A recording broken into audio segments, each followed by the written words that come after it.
So you've got a new bow sight and it's time to mount it. These are the top 3 mistakes we see people make when they go to mount a new sight and how you can avoid them. Let's talk about it. All right guys, welcome back to the channel. Zach and JR here with Extreme Outfitters, your #1 shop for all things archery and bow hunting. So we get it a lot, right? Everyone gets excited, you get a new bow sight, but there are a couple key things that you need to know when it comes to mounting that new sight. And there's some mistakes that we see consistently that people make when going to mount their new sights. And we'll go ahead and jump right into it, JR, with mistake number 1, not leveling the sight correctly, right? This is crucial for performance, accuracy, and consistently being accurate. Correct. Yep. See it all the times. I've been guilty of it too in the past, where I get a new sight, slap it on there, want to start shooting arrows. So it's a really important thing to do, like Zach said, to make sure that you're going to be as consistent as possible, especially if you're going on uphill shots, especially most people bow hunting, you're going to be in a tree. So those angled shots that can really throw it off if your second and third axis is not leveled correctly. Even also first axis, which most sights nowadays aren't really coming with the first axis as much. Yeah, and if you look at it, if your sight, because like JR just said, a lot of us are guilty of it. You get that new sight, you get excited. Maybe you don't have all the equipment you need to mount it. Maybe you don't have time to run to the bow shop right away. So you slap it on there, you get it somewhat set up and you start shooting. Well, if your axes are not leveled correctly, you're going to end up missing or potentially miss left or right, right? So that's why it's so crucial, whether you take it to a shop or you have the right equipment, a vise and levels to level that bow and level that sight accordingly with the bow.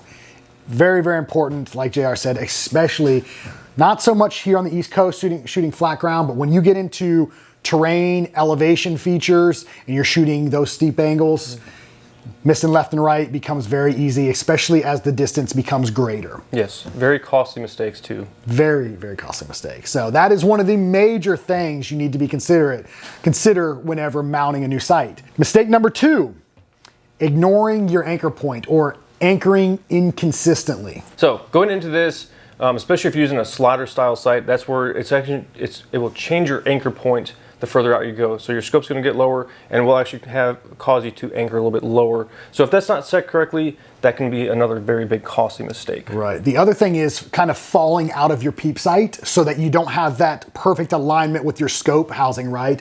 So that's going to cause you to miss left or right, up or down based off how you look through that peep. So that's why it's crucial to anchor consistently every time and align that rear aperture, your peep sight, with that scope housing so that you are consistent, right? You get the same, you don't have any scope shadow or anything like that.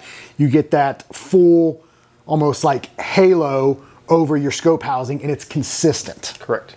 That is the biggest key to archery, is being as consistent as possible. Yeah, I'll notice myself sometimes too, if I'm missing left or right, and I'm like, oh, maybe the bow's out or something. And it turns out I'm kind of falling out of my peep sight is what tends to happen to me. I'll be at full draw. I'll kind of shift my anchor point a little bit, or my head is kind of pulled out of it and I'm not consistently anchoring like I should. And there'll be a little bit of scope shadow in there, and then I'll miss whichever way, right? Left or right. Correct. And I noticed that as well, even on elevation shots, if you're on steep terrain, so it's going to change your body position, so that can change your anchor point as well with that. So that can cause your face to be more left or right, so you can be a little bit more consistent that way as well. Right. So they're all things to consider. So whenever you go through that shot process, it's important you make sure that you line that peep sight up as perfectly and consistently as you can with your scope housing in order to, again, be consistent and accurate with that new sight that you've got. Correct. So moving on, mistake number 3. This is an easy one to do. It's rushing your sight tape or your pin gaps in your bow, right? You get that new sight, you slap it on, you're shooting good, and you're ready to go ahead and throw that sight tape on, and you kind of rush that walk back.